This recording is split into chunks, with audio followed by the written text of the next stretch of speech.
Today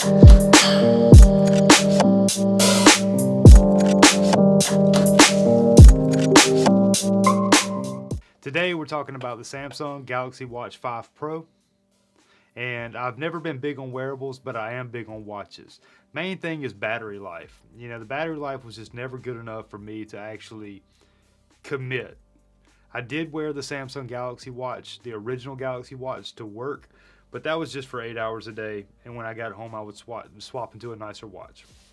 But I must tell you that the battery life on this watch is tremendous. I could not believe how much battery life I was getting out of it. You know, I'm used to seeing my kids in their Apple Watches and they're getting, you know, not even a full day, maybe 12, 14, 15 hours. And there's just no way I could spend that kind of money and get that kind of battery life out of anything. Let's run over some of these specs real quick and then we'll talk more on the battery life aspect of it. So it's a 45 millimeter case that's weighing in at 46 grams. Sapphire crystal covers the 1.4 inch Super AMOLED display and has a pixel density of 321 ppi. The case is made from titanium, it's not just the color, and is IP68 water and dust resistant up to 50 meters. The Galaxy Watch 5 is one of the only wearable devices that's running Android Wear 3.5 and has Samsung's One UI 4.5 skinned over it. There's 16 gigs of onboard storage and 1.5 gigs of memory. It connects to your phone via Bluetooth 5.2 and is capable of dual band Wi-Fi. The battery is a 590 milliamp hour that is capable of 10 watt fast wireless Qi charging.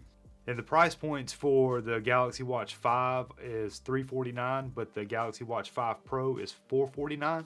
There are some amazing trade-in deals going on right now. I think you can get $125 trade-in on the Galaxy Watch 5 Pro and $75 trade for the Galaxy Watch 5, depending on your device, of course.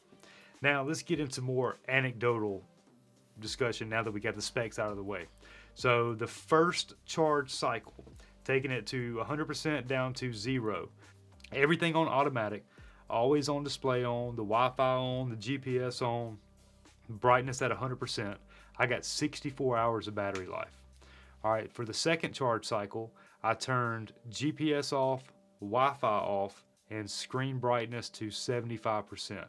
And that's the only changes I made. Oh, and turned the always on display off. And I was able to get 76 hours of battery life. But with the battery learning algorithm, I took this on a camping trip, and with everything on automatic, I was able to go from Friday morning all the way to Sunday afternoon, hike. UPS is here. Hold that thought. Okay, speaking of Apple Watch, more Christmas gifts. Kids got it made, man. Anyway, so with the battery learning algorithm, I was able to go from, I'm out of breath.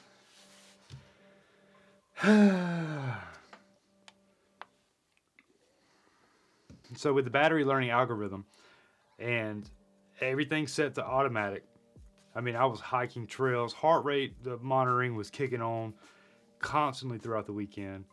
You know, the telling me that I'm walking and hiking and all that stuff was just constantly turning on. So the watch was in overtime all weekend long.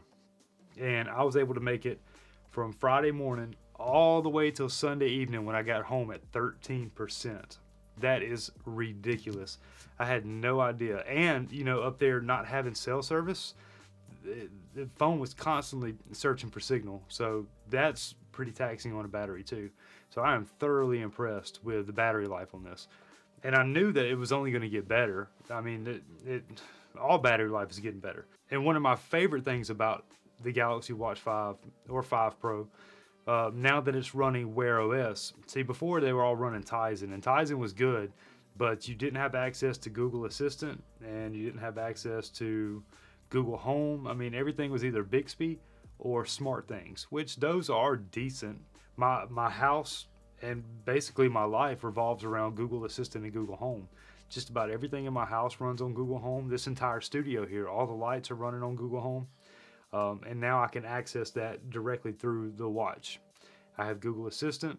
The microphone is responsive. The wake word is responsive. I'm not going to say the wake word, but you know what it is. It works just about every time.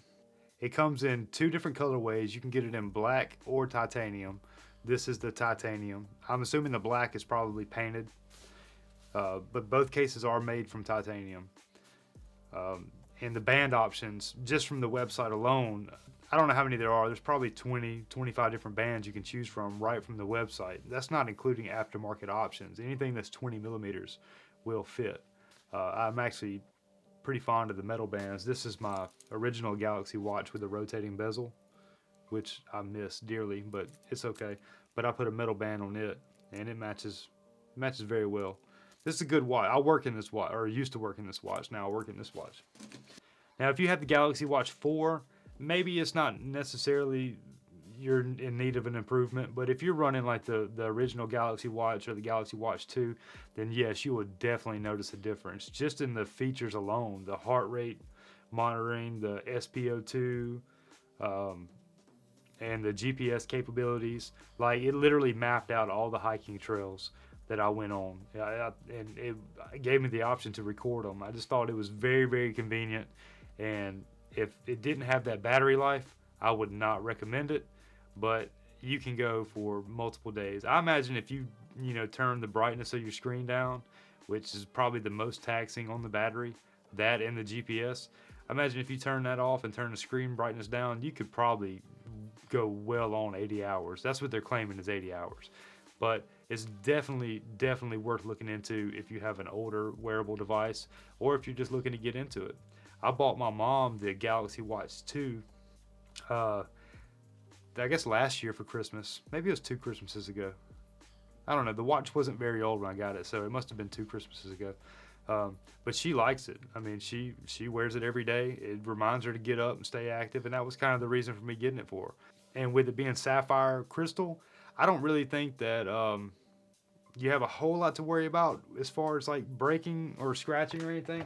But just in case you do, I use these Whitestone Dome screen protectors on all my phones and even on the back of my camera, and they make them for the Galaxy Watch as well. I haven't put one on yet. I know how well sapphire works because I collect watches, and all of them are sapphire, and they're all very durable. I'm assuming this one is too, but who knows? I got Samsung care. We'll see. We'll find out the hard way if we have to. But yeah, it's an absolute joy to use. The UI is intuitive. It's very nice. I think Samsung really did an amazing job with this, and they really knocked it out of the park. If you're looking to get into wearables, this is a good place to start. Or if you got an older device and you're looking to upgrade, whether you have a Samsung or a Pixel or any Android device that is compatible, I really think you'll enjoy it. So with that being said, if you found this at all helpful, a like would be cool. If you're into photo and tech related content, a sub would be nice. My name is Donnie. I appreciate y'all stopping by. I love each and every one of y'all, and we'll see you on the next one. Peace.